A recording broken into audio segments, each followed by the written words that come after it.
ప్రపంచంలోనే అత్యంత బలమైన రాజ్యాంగాన్ని రచించి దేశానికి అందించిన బిఆర్ అంబేద్కర్ 134వ జయంతి సందర్భంగా భూపాలపల్లి జిల్లా చిట్యాల మండల కేంద్రంలో అంబేద్కర్ యువజన సంఘం ఆధ్వర్యంలో ఘనంగా నిర్వహించారు. కార్యక్రమంలో ముఖ్య అతిథిగా ఎస్ఐ శ్రావణి కుమార్, అలాగే కాంగ్రెస్, బీజేపీ, బీఆర్ఎస్ పార్టీ మండల అధ్యక్షులు, కార్యదర్శులు, నాయకులు పాల్గొని పూలమాల వేసి జయంతి ఘనంగా నిర్వహించారు. ఈ సందర్భంగా వారు మాట్లాడుతూ జాతి, వర్గం, మతం ఆధారంగా కాకుండా ప్రతి ఒక్కరికి సమాన హక్కు కల్పించిన మహనీయుడు బిఆర్ అంబేద్కర్ అని కొనియాడారు.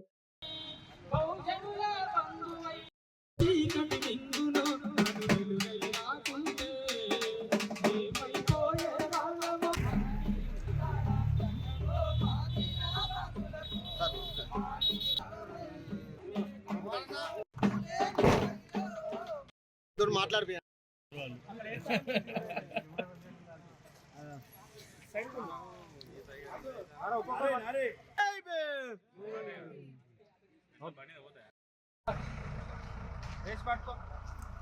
వర్ధిల్లాలి భారత రాజ్యాంగం, వర్ధిల్లాలి భారత రాజ్యాంగం. ఓకే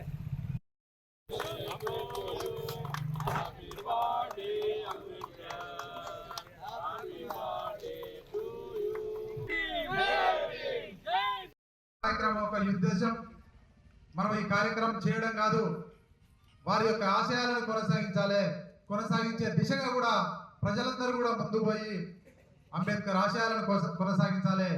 నేను గత 15 రోజుల నుంచి ఒక ప్రోగ్రాం చేస్తా ఉన్నాం. మీకు అందరికీ కూడా తెలుసు, జై బాప్, జై భీము, జై సంవిధాన్.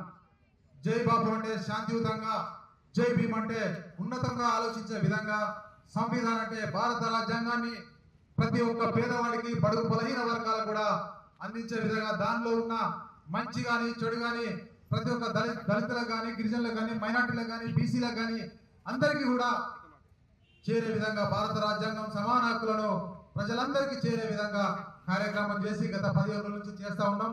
మాకు నిత్యం నోట్లో నాంతా ఉంది. ఇక్కడ ఉన్న వారికంటే కూడా జై భీమ్ అంటే కూడా రోజు నినాదాలు చేసి చేసి చేసి మాకు అలవాటు అయిపోయింది. మేము ఈ కార్యక్రమం చేస్తే చాలా గర్వంగా ఉంది. మా అధిష్టానం మాకు ఈ కార్యక్రమం అప్పచెప్పినందుకు, మేము చేస్తున్నందుకు, ఈ డాక్టర్ బాబాసాహెబ్ అంబేద్కర్ గురించి ప్రతి గ్రామంలో చెప్తుంటే మాకు చాలా ఆనందంగా ఉన్నది. ఆయన రచించిన, ఆయన చేసిన ఈ భారతదేశంలో మేమందరం భాగస్వాములు అయినందుకు కూడా మేము గర్వపడుతున్నామని ఈ అవకాశం ఇచ్చిన పెద్దలందరికీ. చిట్యాల మండల కేంద్రంలో అంబేద్కర్ యువజన సంఘం ఆధ్వర్యంలో మన జాతిపిత అంబేద్కర్ 135వ జయంతి సందర్భంగా ఈరోజు మండల కేంద్రంలో ఘనంగా నిర్వహించుకోవడం జరిగింది.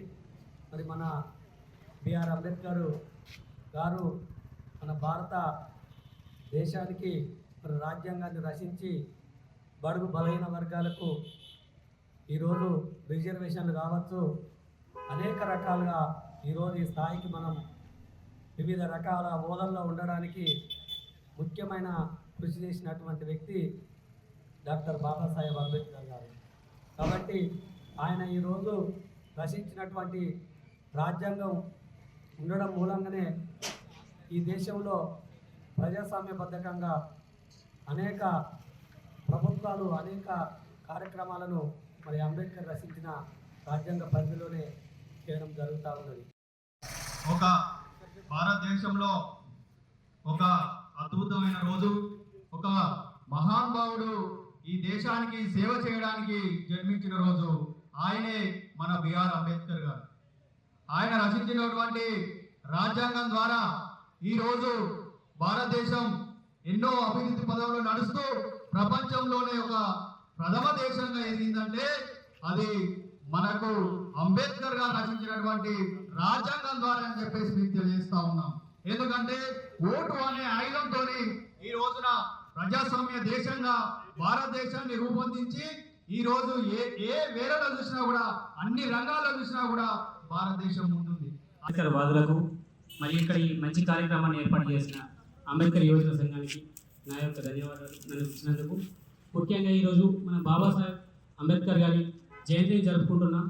ఆయన చిన్నప్పటి నుంచి ఎంత కష్టపడి ఎంత కష్టపడ్డాడో మీ అందరికీ తెలుసు. అదేవిధంగా మనం కూడా మన దాంట్లో దళితులం అని చెప్పేసి అనుకుంటున్నాం, కానీ అందరూ ఒకే అని చెప్పేసి బాబాసాహెబ్ అంబేద్కర్ గారు అందరికీ తెలియజెప్పారు.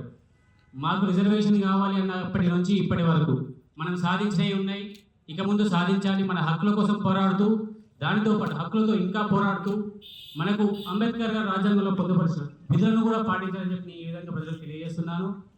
మనకి హక్కుల కోసం ఇంకా పోరాడాలి, కొట్లాడాలి. విధులను ఎందుకు మర్చిపోతున్నాం?